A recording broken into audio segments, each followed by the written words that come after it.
پروری، غریب پروری. غریبوں کا بھی دل نہیں کرتا غریبوں سے دوستی کرنے کو، وہ بھی کسی تگڑے بندے سے. غریب 3-4 غریب مل کے ایک غریب کی مدد کرنے شروع کرے نا تھوڑی تھوڑی، تو ہمیں وزیروں، مشیروں، ایم پی، ایم این اے کی ضرورت ہی نہ رہے. امام حسین گزر رہے تھے.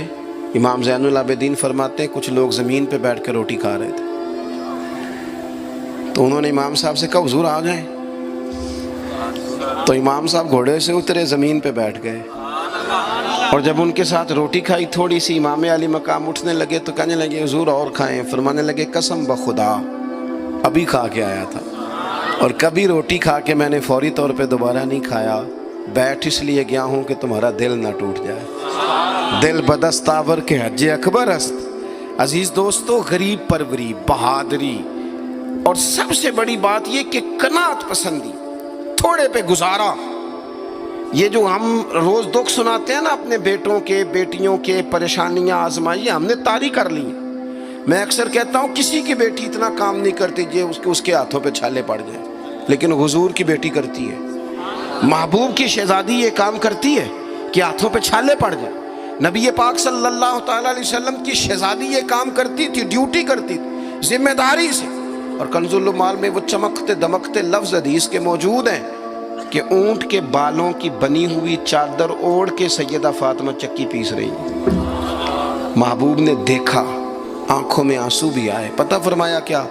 فرمایا فاطمہ بیٹا دنیا میں تھوڑی سی تکلیف برداشت کر، آخرت کی ساری عزتیں اللہ تجھے ہی عطا فرمائے گا.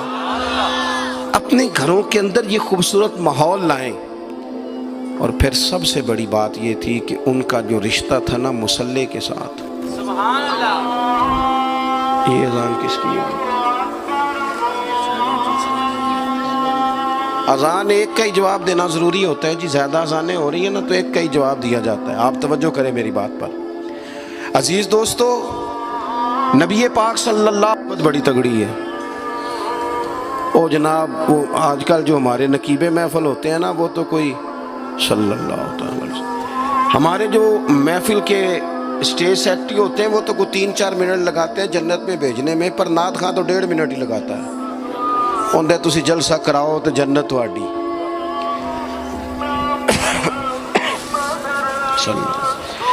یاد رکھیں کہ نسبت کی مضبوطی ایک بڑی عظمت ہے. اللہ والوں کی نسبت بڑی چیز ہے، اور خدا دے یہ دولت تو یہ بڑی چیز ہے، یہ بڑی چیز ہے. یاد رکھ لے میرے عزیز کہ جب آپ کا رشتہ اگر نسبت تگڑی ہے تو عبادت کرنے سے تو اور تگڑی ہو جائے گی، مصلی پہ بیٹھنے سے تو اور مضبوط ہو جائے گی. آپ نبی پاک علیہ السلام کے گھرانے کا ترک دیکھیں تو وہ عبادت سے بڑا ان لوگوں کا شغف ہے، اللہ اللہ کرنے سے بڑا ذوق ہے. ہم نا پہلے بھی کمزوریاں کافی تھیں، پر جب سے موبائل آیا نا، یہ موبائل تسبیح کی جگہ پہ آیا ہے. ہاتھوں میں تسبیح ہوتی تھی جہاں موبائل آئے. مصلی کی عبادت، ریاضت کمزور کر لی ہم نے. رسول پاک صلی اللہ علیہ وسلم کا اپنا طریقہ یہ تھا کہ حضرت عائشہ صدیقہ رضی اللہ تعالیٰ عنہ فرماتی ہیں کہ حضور نے ساری رات نماز پڑھی اور قدم شریف میں ورم آ گیا. کبھی آیا ہمارے پہ پیروں میں ورم عبادت کر کے؟ ساری رات نماز پڑھی، قدمین شریفین میں ورم آ گیا. اور جب قدموں میں ورم آ گیا نا تو فرماتی ہیں میں نے عرض کی یا رسول اللہ آپ کے تو صدقے اللہ اگلے پچھلوں کے گناہ معاف کرے گا، اور آپ اس قدر زیادہ آہوزاری کرتے ہیں. تو نبی پاک علیہ السلام نے فرمایا عائشہ تم نے کہا ہے نا اللہ میرے اوپر بڑا مہربان ہے، اللہ بڑا کریم ہے، اس نے مجھے رسولوں کا امام بنایا ہے، اپنا محبوب بنایا ہے، تم ہی کہہ رہی ہو نا یا رسول اللہ؟ ہاں. تو فرمایا پھر میں اپنے رب کا شکر گزار بندہ نہ بنوں؟ حضور کثرت سے عبادت کرتے. سیدہ فاطمہ رات کو زیادہ وقت مصلی پہ گزارتی. حضرت امام حسن اور حسین لمبی عبادت کرتے. 9-10 محرم کی درمیانی رات تھی. عمر بن سعد امام علی مقام کے پاس آیا کہ کہنے لگا حسین دو ہی باتیں ہیں، یا جنگ کریں گے یا آپ بیعت کریں گے. تو امام حسین فرمانے لگے اس طرح کرو، ایک رات کی مہلت دو، صبح بتاؤں گا. امام صاحب نے اسے کہا، وہ چلا گیا. حضرت عباس بن علی، یہ حضرت علی کے صاحبزادے ہیں. میدان کربلا میں حضرت مولا علی کے 4 اور بیٹے بھی شہید ہوئے. ایک حضرت عباس، ایک حضرت ابو بکر بن علی، ایک حضرت عمر بن علی، ایک حضرت عثمان بن علی. یہ نام دیکھو کیسے شاندار. اور یہ نام حضرت علی نے نام رکھے اپنے یاروں کے نام پہ ہم نام رکھے. خلفائے ثلاثہ سے عقیدت بتاتی ہے ان کی کتنی. تو حضرت عباس رضی اللہ تعالیٰ عنہ نے آ کے سیدنا امام حسین کی خدمت میں عرض کی، حضور آپ نے جو فیصلہ کرنا ہے نا سویرے، مجھے ابھی پتہ ہے، آپ نے بیعت تو کرنی نہیں، ہونی تو جنگ ہے. تو یا رسول اللہ صلی اللہ علیہ وسلم، اے امام علی مقام رضی اللہ تعالیٰ عنہ، آپ نے رات کی مہلت کیوں لی؟ یہ عجیب لوگ ہیں، پتہ نہیں کیا سوچیں گے، مہلت لینے کی کیا ضرورت تھی؟ کہ میری بات یاد رکھنا جو عرض کر رہا ہوں. امام حسین فرمانے لگے، عباس تیرا کیا خیال ہے، سوچنے کے لیے ٹائم لیا ہے تو حضور پھر کس لیے لیا ہے؟ تو کیا جملے ہیں امام حسین کے. فرمانے لگے، عباس تجھے پتا ہے نا مجھے سجدوں سے بڑا پیار ہے، سجدوں سے پیار ہے، دعاؤں سے پیار ہے، عبادت سے پیار ہے. میرا دل کرتا ہے ایک رات رہ گئی ہے میں رج رج کے سجدے کروں، اپنے مالک کے حضور اپنی پیشانی رکھوں، خوب دعائیں مانگوں. تو ان کا تو عبادت سے اتنا شغف تھا.